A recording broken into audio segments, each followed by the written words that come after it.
یہاں سے ایک اس بات کو یہاں پہ رکھ دیا اور ایک بات کو اور توجہ دیجیے، تمام مذاہب میں دو چیزیں ہوتی ہیں، ایک اللہ اور ایک شیطان۔ شیطان وسیلہ ہے اللہ کی شناخت کا، یہ جملہ سخت ہے، شیطان وسیلہ ہے اللہ کی شناخت کا۔ اگر صرف اللہ ہوتا تو نفس کا امتحان ہی نہ ہوتا، نفس کا امتحان نہ ہوتا، آپ کی اکاؤنٹیبلٹی نہ ہوتی، آپ کی اکاؤنٹیبلٹی نہ ہوتی تو یہ لائک ڈیزالو لائک ہو جاتا، ہم جیسے وہ ویسا۔ اس لیے ہر مذہب کے اندر دو فورسز آتی ہیں، فرق صرف یہ ہوتا ہے کہ جیسے زرتشت ہیں، آپ کو پوچھنے والے لوگ جو ہیں ان کے ہاں جو تصور ہے وہ دو الگ الگ طاقتوں کا ہے، یعنی کہ خدا بھی ایک طاقت ہے انڈیپینڈنٹ اور شیطان بھی ایک انڈیپینڈنٹ طاقت ہے ایک۔ پھر دوسری طرف دیکھیے جیسے ہندو مت ہے، اس میں یا بدھزم میں جب آپ جب شیطان کو دیکھتے ہیں، برائی کی طرف آپ کا دھیان جاتا ہے، غور فرمائیے گا اس بات پہ کہ ہمیں کوئی سکھا رہا ہے آگے کہ حقوق نسواں کیا ہیں۔ غور فرمائیے گا ذرا اس پہ، جتنے مذاہب ہیں، ہندوازم لے لیں، بدھزم لے لیں، جینزم لے لیں، ان میں جتنے بھی ڈیولز ہیں وہ تمام عورتیں ہیں، طاقتور، کالی ماتا عورت، مایا عورت، جو نیگیٹو شیطانیت ہے وہ عورت کو دیتی، اور وہی آج کہیں گے کہ حقوق نسوانیت کو سمجھ کے چلا جائے۔ مذہب دین اسلام میں شیطان کا تصور بھی دیا گیا جیسے باقی دینوں میں دیا گیا، ہم بھی کنٹینویشن ہے نا تمام مذہبوں کی، مذہب تو تمام ایک ہی آ رہے ہیں، ہم بھی کنٹینویشن ہے، ہم بھی اسی لڑی میں سے ہیں، صرف ریفائننس جو ہے نا، باریکیاں تبدیل ہوتی ہیں۔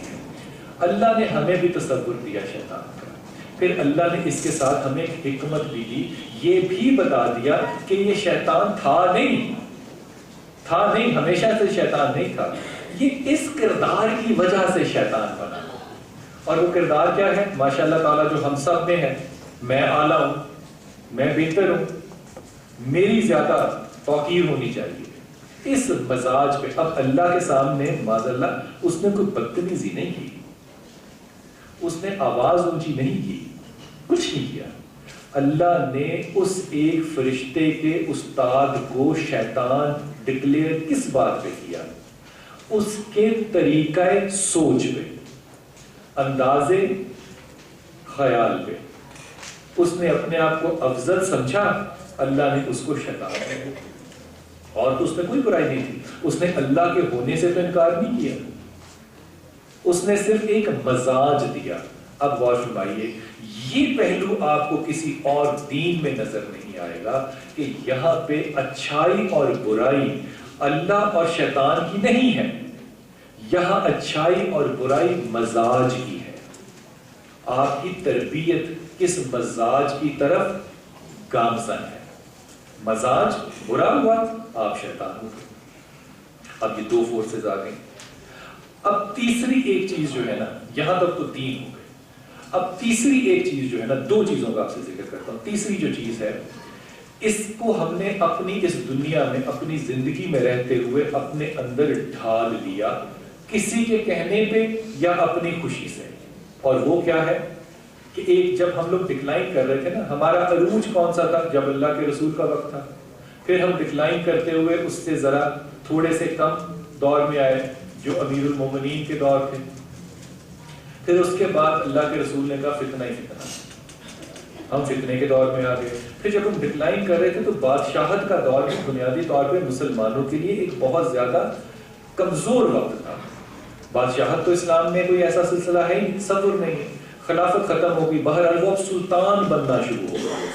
لیکن بات ہی میں کہنا چاہتا ہوں کہ ہم جب گرے پڑے بھی تھے نا، گرے پڑے تھے، تب بھی ہم نے کروسیڈ وارز کے اندر صلیبی جنگوں میں بڑا کمال کیا تھا۔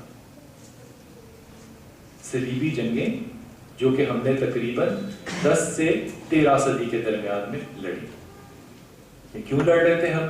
کیونکہ اور بھی ابراہیمی مذہب جو ہے وہ اپنے آپ کو ٹھیک سمجھتے تھے، اور ہم بھی اپنے آپ کو ابراہیمی مذہب، ہم بھی اپنے آپ کو ٹھیک سمجھتے تھے۔ پھر اس میں ہم نے بہت سی جنگیں جو ہیں ان میں ہم نے مار بھی کھائی، لیکن آخری جنگوں میں جو کہ خاص طور پہ صلاح الدین ایوبی کا جو دور تھا اس میں ہم نے اچھی پرفارمنس کی.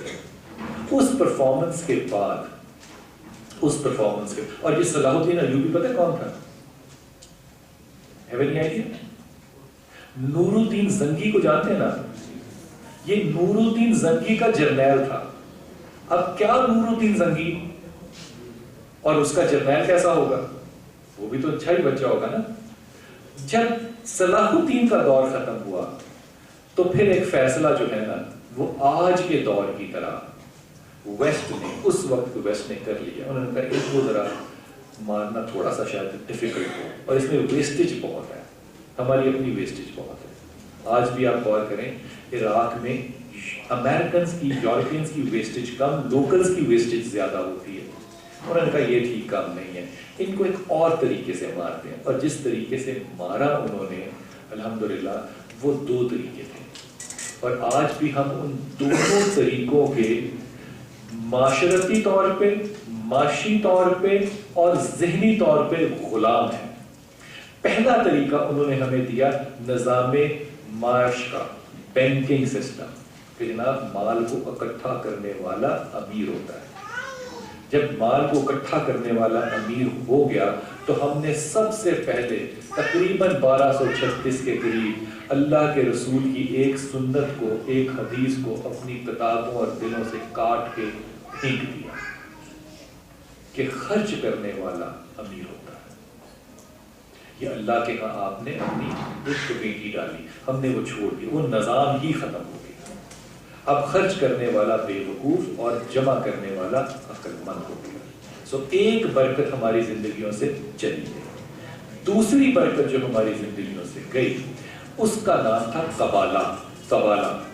قبالہ تھا بنیادی طور پہ، جیسے آج یہ میں مثال کے طور پہ کہہ رہا ہوں، اگر مسلمانوں کو کوئی دیکھے گا تو کہے گا کہ جماعت جو ہے، جماعت اسلامی جو ہے یا جماعت الدعوہ جو ہے، یہ فنڈامنٹلسٹ ہیں. اسی طرح یہودیوں کے ہاں جو فنڈامنٹلسٹ تھے ان کا نام تھا فری میسنز. وہ کون لوگ تھے؟ یہ انڈر گراؤنڈ لوگ تھے، یہ سامنے نہیں آتے تھے، انڈر گراؤنڈ موومنٹس نہیں ہیں. ان لوگوں نے ایک تصور جنریٹ کیا تصوف کا، مسٹسزم کا، اور اس تصوف کا نام تھا قبالہ. وہ قبالہ جس کے تعویذ اگر آپ اس زمانے کے انٹرنیٹ پہ جا کر دیکھیں تو آپ کو حیرت ہوگی کہ ہم آج 100% تعویذ ویسے ہی لکھتے ہیں جیسے قبالہ لکھتے تھے، 100%. اسی طرح ہم نے ذائچہ بنانا ہے، ڈبے بنانے ہیں، ان میں نمبر یا الفابیٹس لکھنے ہیں، وہ بھی بالکل ایسے لکھتے ہیں. ہم نے قبالے کو بھی بینک کی طرح اڈاپٹ کر دیا.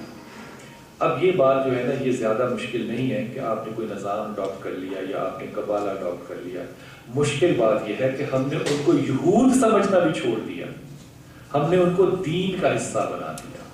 اب مثال کے طور پہ اگر آپ ٹیرو کارڈز جو تاش سے دیکھتے ہیں یا ذائچہ، ٹیرو کارڈز اگر آپ پرانے دیکھیں 1970 کے بعد سے پہلے کے دیکھیں تو آپ کو ہر ٹیرو کارڈ کے اوپر ایک ایول ڈیول بنا ہوا نظر آتا ہے. لیکن اللہ کے فضل سے جب پاکستان میں تیسرا معاشرہ لگا حضرت جناب پرویز مشرف صاحب کا، تو انہوں نے کہا کہ یہ ریلیجن کو ذرا سافٹ امیج دیا جائے. تو وہ سافٹ امیج نماز کا تو نہیں آیا، نماز کے انہوں نے 4 کو 2 تو نہیں کر سکتے تھے. وہ انہوں نے سافٹ امیج یہ دیا کہ وہ ڈیولز کی جو شکلیں تاشوں پر تھی ان کو کارٹونز میں کنورٹ کروا دیا. اب وہ سافٹر امیج آ گیا. اب وہ ڈیول آپ کو ڈیول نہیں نظر آئے گا، اب وہ کارٹون نظر آئے گا آپ کو جس نے ایک بہنگم قسم کے لباس یا ایک ٹوپی پہنی ہوئی ہے. وہی چیز جو قبالہ کی یہودیوں نے ڈائیورژن کے لیے شروع کی تھی کہ ان کو مارا میدان میں نہیں جا سکتا، ان کو ایک تو مال سے مارو اور ایک ان کو ذہنی پسماندگی سے مار دو. ہم نے ان کو عین ایمان سمجھ کے اپنے دین میں شامل کر لیا. یہ بھی بات بری نہیں ہے، یہ بھی اتنی بری بات نہیں. چلیں یہ تو بات آج ہو گئی نا کہ یہ اچھی بات نہیں ہے. معاملہ یہ ہے کہ جب آپ ٹیرو کارڈ ریڈر کے پاس جاتے ہیں، آپ کے ہاں اس جگہ پہ بھی چکلادہ 3 میں بھی آپ کو اندازہ ہے نا کتنے ٹیرو کارڈ ریڈرز ہیں، اور خواتین بھی ٹیرو کارڈ ریڈرز ہیں، لاہور میں بھی بہت ہیں. جب آپ ان کے پاس جاتے ہیں نا تو کر آپ کیا رہے ہیں؟ Black magic of Kabbalah in freemasonry in Judaism, یہودیوں کا. لیکن جب آپ کو یہ اندازہ وہ خاتون دے لیتی ہے کہ یہ حالات ٹھیک نہیں ہیں، یہ بچہ جو ہے آپ کا امریکہ گیا، یہ وہیں شادی کر لے گا، اس کے بعد آپ کہتی ہیں کہ بی بی کوئی حل اس کا، وہ کہتی ہے اچھا پھر ٹھیک ہے ایسا کرو، یہ 3 آیتیں یہ قرآن کی پڑھا کرو، ٹھیک ہو جائے گا. اب جادوگر جو ہے وہ آپ کو قرآن کی تبلیغ کرنے لگ گیا، اور ہم اس بات کو دین سمجھنے لگ گئے. ہمارا تو یہ مسئلہ ہی نہیں ہے نا، مسئلہ پتہ ہے کس کا ہوگا؟ جب آپ کے بچے ان کرسیوں پر بیٹھے ہوں گے، پھر آپ ان کو یہ نہیں سمجھا سکیں گے کہ دین کو جادو سے جدا کیسے کرنا ہے. یہ آرگومنٹ خواتین و حضرات میرے خیال میں بالکل بیکار ہے کہ جادو ہے یا نہیں، جن ہوتا ہے یا نہیں، یہ بیکار کا. جادو کا ذکر ہے قرآن میں، جن کا ذکر ہے قرآن میں، حدیث میں آپ کو رسول اللہ صلی اللہ علیہ وسلم پہ جادو مل جاتا ہے، اس میں کوئی آرگومنٹ نہیں ہے. نظر بد کی رسول کی دعا ہے.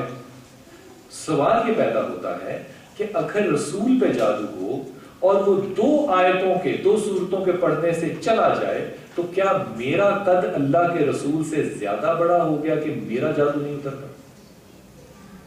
یقیناً زیادہ بڑا ہو گیا معاذ اللہ.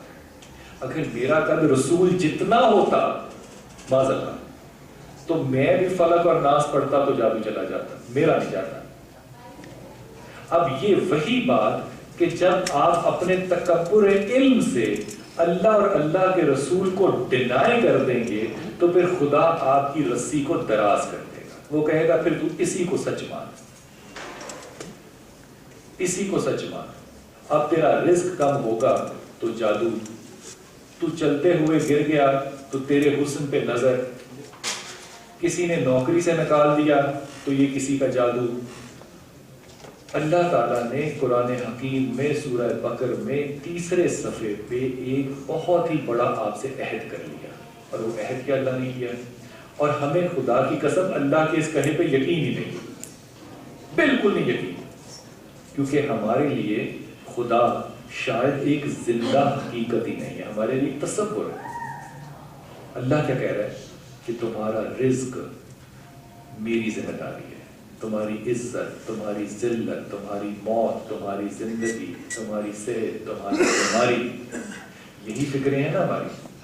اللہ نے کہا یہ میرا ذمہ ہے. اب ہمیں اللہ کے ذمہ اٹھانے پہ تو کوئی ایسا بھروسہ نہیں ہے نا کہ اللہ ذمہ اٹھا بھی سکتا ہے کہ نہیں. اب سوال یہ اگلا پیدا ہوتا ہے کہ اگر اللہ نے سارے ذمے لے لیے تو خواتین و حضرات اللہ سے پوچھنا پڑے گا کہ اللہ میاں آپ نے سارے ذمے اٹھا لیے تو یہ سارے ذمے تو میں خود اٹھانا چاہتا ہوں دنیا میں اس لیے تو پڑھتا ہوں، میں اس لیے تو نوکری تلاش کرتا ہوں، اس لیے تو میں نے MBA ایگزیکٹو کیا ہے. تو آپ کے اگر یہ سارے ذمے ہیں تو اللہ تعالیٰ اس دنیا میں کیا کرنے آیا ہوں، میں نے کیا کرنا ہے پھر؟ تو اللہ کا جواب پتہ ہے کیا ہوگا؟ پارٹی کرو. بالکل یہی، چل کرو، پارٹی کرو. وائی؟ بڑی سنجیدگی سے کہہ رہی بات، بڑی سنجیدگی سے. وائی؟ دیکھو آپ نے یہاں تشریف لانی تھی نا آج، تو آپ کے لیے ڈاکٹر لینا نے ہال لیا ہوگا.